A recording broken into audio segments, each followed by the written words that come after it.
ధరణిలో ప్రతి అప్లికేషన్ తహసీల్దార్ వద్దకే.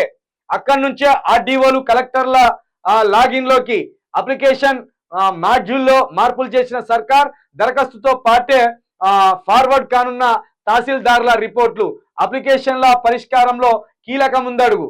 ఇప్పుడు 6-7 నెలలు అవుతుంది కదా ప్రభుత్వం వచ్చి. ధరణి సమస్యలను ఏమైనా పరిష్కరించిందా?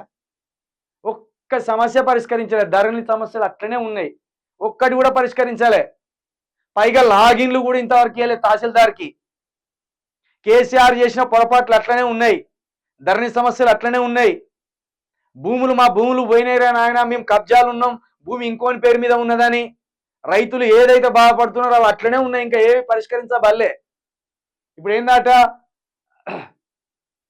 ధరణిలో ప్రతి అప్లికేషన్ తహసీల్దార్ వద్దకేనట, తహసీల్దారే పరిశీలిస్తాడట. ఇక ఇదే లాగిన్కి సంబంధించి కొన్ని మార్పులు చేర్పులు చేసిందట. తహసీల్దార్ దగ్గర నుంచి ఆర్డీఓ దగ్గర నుంచి కలెక్టర్ లాగిన్లోకి పోతుందట. ఇది బాగానే మార్పు చేర్పు చేసింది. కానీ ఈ ధరణి ద్వారా చాలా మంది పట్టేదారులు మారిపోయినారు. భూమి మీద ఒకడు ఉంటాడు, పట్టేదారు పేరు ఒక ఉంటుంది. కాబట్టి ఇవి సరిచేయండి. సన్నకారు చిన్నకారు రైతులు దీనివల్ల బాగా నష్టపోయినారు, పేద మధ్యతరగతి రైతులు బాగా నష్టపోయినారు దీనివల్ల.